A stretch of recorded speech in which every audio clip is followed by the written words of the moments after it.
Hello. Let's talk about Microsoft and Microsoft pricing. It has a pretty wonderful environment it's created for itself, unless you happen to be one of the consumers. You may not be so happy with that situation. There's a couple things that we want to talk about first, and that's making sure that everybody's clear on consumer surplus and producer surplus, or surplus to the market, and price discrimination. Then we'll talk briefly about the monopoly pricing, and then we'll come back to Microsoft specifically and its monopoly pricing. Let's talk about consumer surplus in a competitive market. So let's assume that at $100, no one will buy. Anything above $100, nobody will buy anything. And on the producer side, let's assume that nobody will produce anything below $20.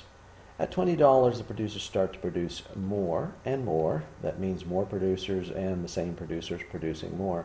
And at some point, you end up with that happy equilibrium where the consumers and the producers reach equilibrium. So that, in this particular case, is at $50 and 1,000 quantity, and you can actually figure out the revenue for the industry by multiplying those two, or $50,000. Note that there are many people, many consumers, that would pay more.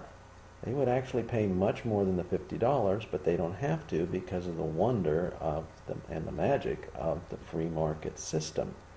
So you can actually try and figure out, I think, what's the total consumer surplus, and what's the producer surplus, and what is the total surplus to the market.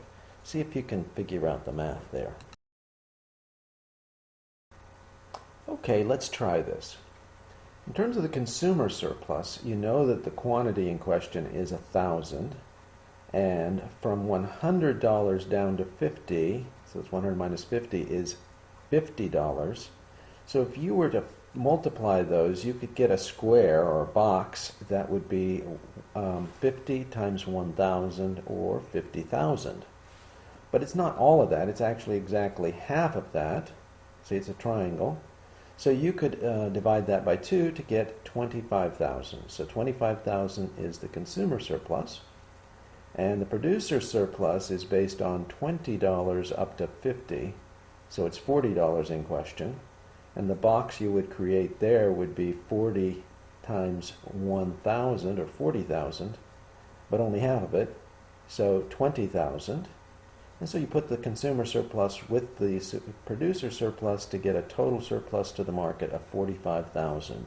That's what people would have paid if they had to pay as much as they possibly would have, or producers, in producers' case, what they could have produced it for, would have produced it for, but they got to sell it for much more given the magic of the market. But you're saying, as a good producer, wouldn't you like to try and grab some of that consumer surplus? If you could take it from the consumers, without them complaining too much, obviously, or even if they do, without them complaining enough to make a difference, then that would be a real cool thing. Okay, let's talk price discrimination. What if the producers could have two products and keep these two different groups separated? So maybe charge a price right in the middle, say $75, and get everybody that would pay more to pay the $75, and then of course everybody else to pay the $50. So you have two groups, the premium and the standard. Now wouldn't that be great? And if that were the case, then you could figure out how much the consumer surplus would be that would be stolen or borrowed or taken from the consumers to give to the producers by looking at that $25 times, let's say, 500 units. That triangle at the top, that would be $6,250 that would get shifted as pure profit to the producers. And of course, they're still producing the same amount. They're just charging a whole lot more for that first 500 units. So that would be a real cool thing to be able to accomplish, don't you think? Well, let's switch to talk a little bit more about monopoly. The way how monopolist works is, again, just to refresh, There's no reason to talk about a supply or supply curve in a monopoly market because there is only one supplier. So what we would do is we'll take the market information, the market demand curve, and we'll also then take the company's, those single monopolists' company information and overlay that instead of the supply curve. So the company makes the decision, not a group of people or the visible forces of the market on the producer side, supply side. Okay, well, what happens in a monopoly market is you have a demand curve, but the demand curve basically works that if you have to lower the price to everyone in order to get that next unit, then what you'll end up with is this isn't a bad word, sorry about that, but a bifurcation of the demand curve will be the marginal revenue curve. And you can test drive that. Start with $100 and 100 customers, and you have to lower the price to everybody else in order to get one more customer. So you can actually practice this at home. But what you'll end up with is a marginal revenue curve that basically splits right in between the demand curve and the vertical axis.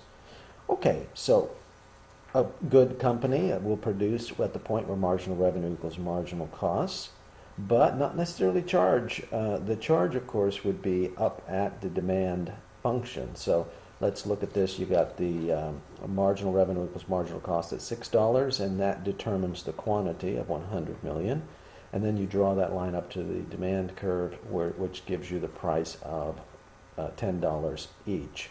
You can figure out the revenue for the market and for the industry by 100 million times the $10. That's what the monopolist makes. Well, if you could discriminate, though, then this whole thing changes and changes dramatically. Okay, from Microsoft's point of view, the ability to charge more to different people is possible. So let's think about this. They can charge a premium maybe to corporations. Corporations do need technical support. You can't live without your operating systems working. So you could charge a premium to corporations, maybe then a little less to people with a home office, and even less to homeowners, and even less than that maybe to students. So you might be able to stratify the market where you can charge more to the companies, a little less, and then all the way down. Now remember that Microsoft wants to produce up to the point of marginal revenue equals marginal cost. That brings us to marginal cost. Marginal cost, how much does it cost Microsoft to make that next unit? Not the first one, but the next unit of the operating system. Basically, you look at it when you walk down the Home Depot, the Office Depot line, you see this box that's got a lot of air in it and one CD. So what does it cost Microsoft? Maybe $2? Or if you download it, maybe even less, maybe $1 or nearly nothing. So Microsoft then is going to produce to the next unit all the way down to where marginal revenue equals marginal cost of nearly nothing. But they would only do that if they don't have a problem with arbitrage or with losing previous customers to that process. So it doesn't really make any sense for them to charge really, really low to zero in most cases unless they can figure out a way around it. Okay, now let's think about this even one more stop. They have a perfectly good operating system that they want to try and keep other people from buying. In other words, you don't want the student edition be going into corporations. So they have contracts with them that they cannot buy it. They literally can't without violating the contracts. And in fact, they take a perfectly good operating system and continue to brain damage it so that it doesn't do all the networking and doesn't do all the functions, and sell a stripped down version to students. Costs some money to do that, actually, because it would be better just to have one product, but they have to do that to keep the markets and separate the markets from each other. And that's a beautiful thing.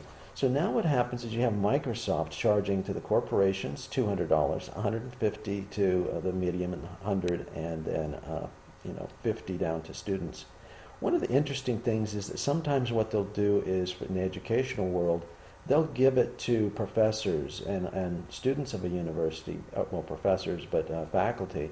They'll give it to the home edition for maybe only $10, $20, provided they they remain employees. In other words, the company paid the full $200 per unit, but the employee gets a super discount, provided they remain a employee. In other words, they got the company to subsidize the individual. And of course, if you can continue to keep people out of the market in various ways, you can continue to maintain that monopoly setting. It's a beautiful thing from Microsoft's point of view. It's not so pretty for the individuals, but it's a beautiful thing. And now what you also have, of course, is that Microsoft has to come out with new editions so that they can get people to upgrade. The old, I don't know about you, but my old word processor still works fine. I just keep having to buy new ones because things have changed at the various... my old operating system works pretty good, except hardware has changed, and of course Microsoft comes out with a new one. Now, this is a pretty cool thing because you have a situation where it costs Microsoft nothing. You really get to see if they could get that next unit, they would produce all the way up to the point where marginal revenue equals marginal cost, provided it didn't cause some type of an arbitrage or cause them to lose their previous market share. Isn't that a beautiful thing? Don't you love it? It's especially wonderful if you're Microsoft, not so much so for everybody else.